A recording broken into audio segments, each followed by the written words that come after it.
નમસ્તે વિદ્યાર્થી મિત્રો, આજે વાત કરીશું ધોરણ 7 અને વિષય હિન્દીના ચેપ્ટર નંબર 2 હમ ભી બને મહાનનું સંપૂર્ણ સચોટ સોલ્યુશન મેળવીશું. એ પહેલા ચેનલની અંદર પ્રથમ વખત આવ્યા છો તો મિત્રો ચેનલને ખાસ સબસ્ક્રાઇબ કરી લેવી. હવે આપણે જોઈશું सॉल्यूशन. प्रश्न नंबर 1, सही विकल्प के सामने बॉक्स में निशान कीजिए. नरेंद्र ने लड़के को चवन्नी दी क्योंकि लड़के की चवन्नी खो गई थी. अगर आपके पैसे कहीं खो जाते हैं तो आप उसे ढूंढने की कोशिश करेंगे. आप नियम का अनुपालन कैसे करेंगे? तो स्वयं अनुशासित होकर. नंबर 4, मुख्य मेहमान के रूप में अगर आप कहीं पर जाते हैं और आप निमंत्रण पत्र भूल गए तो निमंत्रण पत्र न होने के कारण क्षमा मांगेंगे. प्रश्न नंबर 5, कप्तान को पूरी टीम खोज रही थी क्योंकि अल्पाहार के लिए जाना था. नंबर 6, किसी भी क्षेत्र में सफलता प्राप्त करने के लिए लगातार अभ्यास करते रहना चाहिए. नंबर 7, हजरत अली प्रामाणिक थे, ऐसा किस बात से स्पष्ट होता है? वे अपने काम में सिर्फ अपनी चीजों का ही इस्तेमाल करते थे. नंबर 8, प्रामाणिकता का लक्षण नहीं है तो अपना कार्य दूसरे से करवाना. प्रश्न नंबर 1 ब, निम्नलिखित वाक्य कौन किससे कहता है लिखिए. मेरे पास एक चवन्नी थी, कहीं गिर गई. तो लड़का नरेंद्र से कहता है. मैं हर में 3 बार खेलता हूँ. सचिन तेंदुलकर के उसकी सफलता का रहस्य पूछने वाले व्यक्ति से कहा. भाई, अब तक मैं राजकाज का काम करता था. हजरत अली ने 2 सरदारों से कहा. इस बालक की जान बचाना मेरा पहला कर्तव्य है. नरेंद्र ने लोगों से कहा. बेटा, मेरे पास तो नियंत्रण पत्र नहीं है. तो निमंत्रण पत्र नहीं होने का किसने बोला? तो महादेव गोविंद रानड़े ने स्वयं सेवक गोपाल कृष्ण गोखले से कहा. हर एक आदमी की चोरी और हरामखोरी से बचकर चलना चाहिए. हजरत अली ने 2 सरदारों से कहा. प्रश्न नंबर 2, प्रश्नों के उत्तर लिखिए. लड़के ने रोने का क्या कारण बताया? तो लड़के ने रोने का कारण बताते हुए कहा कि उसके पास एक चवन्नी थी जो कहीं गिर गई. अगर वो नहीं मिली तो माँ उसे बहुत पीटेगी. नरेंद्र बड़ा होकर किस नाम से प्रसिद्ध हुआ? नरेंद्र बड़ा होकर स्वामी विवेकानंद के नाम से प्रसिद्ध हुआ. नंबर 3, द्वार पर रानड़े को देखकर स्वागत समिति के सदस्यों ने क्या किया?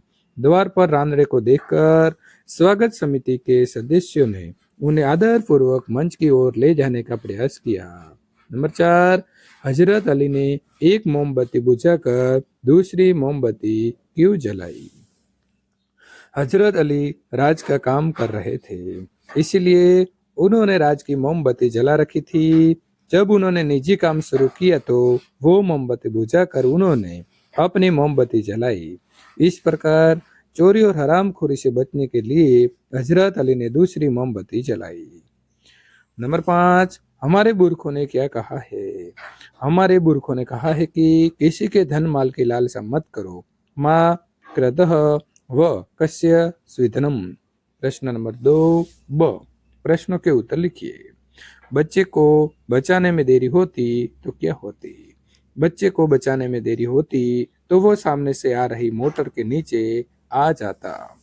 लोगों की बात सुनकर नरेंद्र ने क्या कहा? लोगों की बात सुनकर नरेंद्र ने कहा कि मेरा शिवलिंग तो साधारण मिट्टी का था. बालक की जान बचाने में वो टूट गया तो क्या हुआ? शिवलिंग को बचाने की अपेक्षा इस बालक की जान बचाना मेरा पहला कर्तव्य था. प्रश्न नंबर 3, स्वयं सेवक ने अपने कर्तव्य के बारे में क्या कहा? स्वयं सेवक ने अपने कर्तव्य के बारे में बताया कि यदि स्वागत समिति के सदस्य ही रोड़ा अटकाएंगे तो फिर मैं अपना कर्तव्य कैसे निभा सकूंगा? कोई भी अतिथि हो उसके पास निमंत्रण पत्र होना ही चाहिए. भेदभाव की नीति मुझे नहीं बरती जाएगी. कप्तान ने अपनी सफलता के रहस्य के बारे में क्या कहा? तो सचिन तेंदुलकर ने अपनी सफलता का रहस्य बताते हुए कहा कि वो अपना हर में 3 बार खेलता है. पहली बार वो मैच अभ्यास के रूप में खेलता है, दूसरी बार मैदान में सचमुच खेलता है, तीसरी बार वो अपने खेले गए मैच को मूल्यांकन और उसके आवश्यक सुधार के रूप में खेलता है. नंबर 5, राजकाज का काम किस प्रकार अच्छी तरह से चल सकता है? हजरत अली राजकाज के लिए राज की मोमबत्ती जलाते थे। अपना काम करने के लिए वे राज की मोमबत्ती बुझाकर अपनी मोमबत्ती जलाते थे। निजी काम के लिए राज की मोमबत्ती जलाने का उनकी नज़र में चोरी और हरामखोरी थी। राजकाज में हजरत अली जैसे प्रामाणिकता रखी जाए तो ही वो अच्छी तरह से चल सकता है। प्रश्न नंबर 2 क प्रश्न के उत्तर लिखिए। आदमी कैसे महान बन सकता है? आदमी अपने अच्छे कार्यों के महान बन सकता है। हमारे जीवन में अच्छे गुण होने चाहिए, तभी हम महान बन सकते हैं। सफलता किसे मिलती है? सफल होने के लिए हमें लक्ष्य के प्रति जरा भी लापरवाही नहीं होना चाहिए। लक्ष्य को पाने के लिए लगातार अभ्यास करना चाहिए। अभ्यास के समय दिखाई देने वाली अपनी त्रुटियां को दूर करना चाहिए। कर्तव्य प्रसंग में नरेंद्र में कौन कौन से गुण नजर आते हैं? इस प्रसंग से पता चलता है कि नरेंद्र वस्तु की अपेक्षा व्यक्ति को अधिक महत्व देता था। उसकी दृष्टि में मानवता का स्थान सबसे ऊंचा था। मुख्य अतिथि को द्वार पर ही रोक देना सही था। क्यों? समारोह में प्रवेश उन्हीं को मिल दिया जाता था जिनके पास निमंत्रण पत्र हो। मुख्य अतिथि भले सम्मानीय व्यक्ति थे, परंतु उनके पास निमंत्रण पत्र नहीं था। इसीलिए नियम के अनुसार उन्हें द्वार पर रोक देना सही था। प्रश्न नंबर 3, उदाहरण के अनुसार समानार्थी शब्द देकर वाक्य में प्रयोग कीजिए।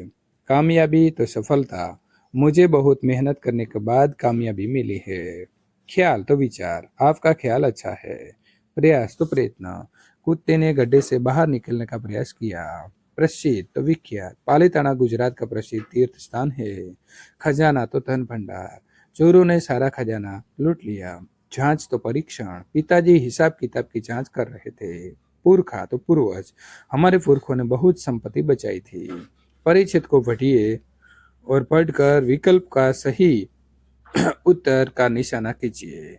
माता पिता की सेवा करना मनुष्य का मात्र का कर्तव्य है। विधान में रेखांकित शब्द का अर्थ नहीं होता तो सेवा। शुश्रूषा शब्द का अर्थ क्या होता है? तो माता पिता की सेवा करना। अभिमान शब्द का विलोम शब्द निरभिमान। उपकार का बदला अपकार से देना। शब्द समूह के लिए शब्द कृतज्ञ। परिच्छेद के आधार पर प्रश्नों का उत्तर लिखिए। मनुष्य का कर्तव्य क्या है? मनुष्य का कर्तव्य माता पिता की सेवा करना है। माता पिता संतान का पालन कैसे करते हैं? माता पिता कितने दुख उठाकर कितने विपत्तियां जय कर अपने संतान को पालन करते हैं। माता पिता का बदला क्यों चुकाया नहीं जा सकता? माता पिता ने संतान पर बहुत सारे उपकार किए हैं, इसीलिए माता पिता के उपकारों का बदला चुकाया नहीं जा सकता। कौन कृतज्ञ होता है? जो मनुष्य विद्या, युवान और धन के अभिमान में माता पिता का सम्मान और शुश्रूषा नहीं करता वो महाकृतज्ञ है। क्या करने से विद्या निष्फल जाती है? विद्या प्राप्त करके जो गुरु की, शिक्षकों की सेवा में मन नहीं लगाते, उनकी विद्या निष्फल जाती है। प्रश्न नंबर 5, आपके या आपके परिवार के साथ घटित कोई घटना या प्रसंग के बारे में लिखिए। हम एक बार सब सिनेमा देखने गए थे। सिनेमा घर में बैठकर हम फिल्म देख रहे थे। तभी हमारे आगे वाले सीट में बैठे एक बहन जी का मोबाइल गिर गया था। वो अपना मोबाइल ढूंढ रहे थे। उन्होंने इधर उधर देखा पर कहीं नहीं मिल रहा था। तभी मेरे आगे वाले सीट के नीचे मैंने देखा कि एक मोबाइल नीचे पड़ा हुआ है। तभी मैंने वो मोबाइल लिया और बहन जी को लौटा दिया। आपके प्रेरणा स्रोत किसी भी एक महापुरुष के जीवन प्रसंग लिखिए। रायगढ़ शिवाजी की राजधानी था। शिवाजी भी रायगढ़ के किले में रहते थे। किले का यह नियम था कि फाटक सूर्योदय होने पर खुलता था और सूर्यास्त होने पर बंद हो जाता था। बंद फाटक सूर्योदय होने के पहले कभी नहीं खोला जा सकता था। इस नियम का पूरी सख्ती से पालन किया जाता था। एक बार एक अधिकारी रात को 2 बजे आया और उसने द्वारपाल को फाटक खोलने का आदेश दिया। उसने कहा कि वो शिवाजी का खास आदमी है और बहुत जरूरी काम से उनसे मिलना चाहता है। यदि वो उसे किले में नहीं जाने देगा तो शिवाजी उसे कड़ा दंड देंगे। वे उसे नौकरी से भी निकाल सकते हैं। द्वारपाल ने उससे साफ कह दिया, आप कोई भी हो और कुछ भी कहे, मैं फाटक नहीं खोलूंगा। आपको अंदर जाना है तो सुबह होने तक फाटक खुलने का इंतजार कीजिए। तब तक व्यक्ति ने द्वारपाल को फाटक खोलने के लिए एक बड़ी रकम देने की लालच दिया, लेकिन द्वारपाल ने किसी भी कीमत पर फाटक खोलने से इनकार कर दिया। आखिर फाटक अगले दिन सूर्योदय होने पर ही खुला। वास्तव में इस अधिकारी के रूप में शिवाजी ही अपने द्वारपाल की परीक्षा ले रहे थे। द्वारपाल की प्रामाणिकता और निष्ठा देखकर वे बहुत खुश हुए और उसे अच्छा पुरस्कार दिया। परिच्छेद को पढ़कर अनुलेखन कीजिए। किसी ने स्वामी विवेकानंद से पूछा कि सब कुछ खोने पर भी मनुष्य के पास क्या होना जरूरी है। स्वामी विवेकानंद ने कहा, इस उम्मीद का होना जरूरी है जिसके बलबूते पर हम खोया हुआ सब कुछ वापस पा सकते हैं। विराम चिन्ह लगाकर परिच्छेद फिर से लिखिए। बात पुराने समय की है। इन दिनों देवताओं और दानवों में युद्ध होता रहता था। दोनों पक्ष मिलकर एक बार प्रजापति के पास गए। वहां जाकर बोले, मान्यवर, हम दोनों ही आपके संतान हैं। बताइए कि हम दोनों में बड़ा कौन कौन है। समय वह संपत्ति है जो प्रत्येक मनुष्य को प्रगति की ओर ले जाती है। जो लोग इस धन का उचित विनियोग करते हैं उन्हें शारीरिक सुख तथा आत्मिक आनंद प्राप्त होता है। इसी के द्वार मूर्ख, चतुर, निर्धन, धनवान और अज्ञानी ज्ञानी बन सकता है। संतोष या सुख मनुष्य को तब तक प्राप्त नहीं होते जब तक वो उचित रीति से समय का उपयोग नहीं करता। क्या तुम मानते हो कि समय निसंदेह की रत्न राशि है। प्रश्न नंबर 8, परिमाणवाचक विशेषण और सार्वनामिक विशेषण लिखिए। परिमाण में आएगा 2 लीटर, कुछ, 50 ग्राम और थोड़ा। सार्वनामिक में आएगा यह, वह, मेरा और कोई। महेश ने 2 लीटर दूध लिया। यह किताब राकेश की है। वो पेड़ के नीचे बैठा है। जियान ने कुछ पुस्तकें खरीदी। बर्तन में 50 ग्राम की था। मुझे थोड़ा पानी चाहिए। कल मेरा जन्मदिन है। मैंने सबको बुलाया पर किए नहीं आए।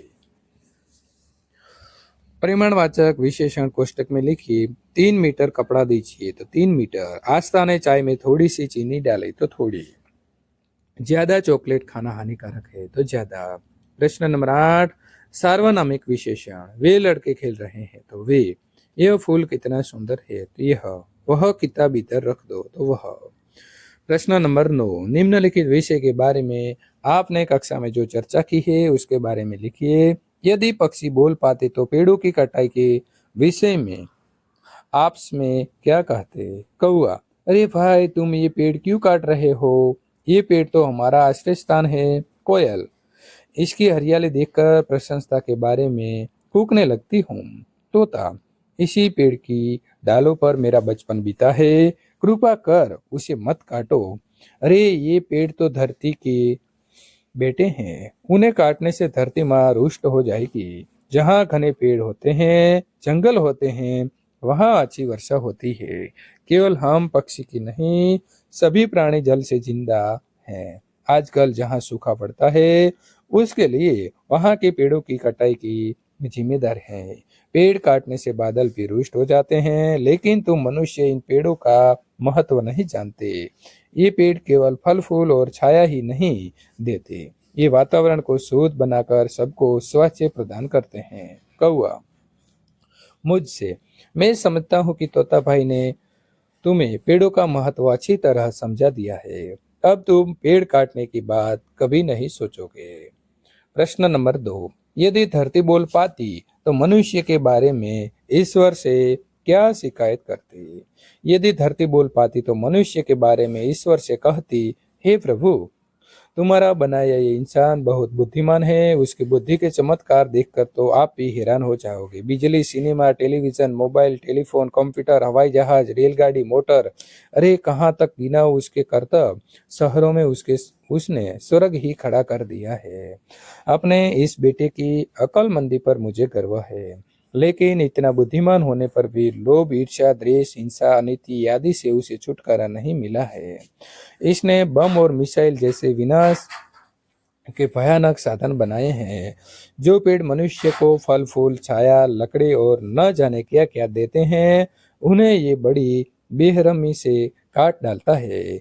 इसमें इतनी भी बुद्धि नहीं है कि पेड़ काटकर ये अपने ही पैरों पर कुल्हाड़ी मार रहा है। इसकी ऐसी ही नादानी से न जाने कितने जंगल बर्बाद हो गए हैं। सूखा, बाढ़ आदि के रूप में उसका परिणाम भी वो भुगत रहा है, फिर भी उसकी आंखें नहीं खुलती। हे प्रभु, अब आप ही उसे समझाइए और राह पर लाइए। વિદ્યાર્થી મિત્રો, આ પ્રકારના આગળના પાઠનું સોલ્યુશન મેળવવા માટે જે અહીં આપેલી એન્ડ સ્ક્રીન છે તેના ઉપર ક્લિક કરીને મેળવી શકશો.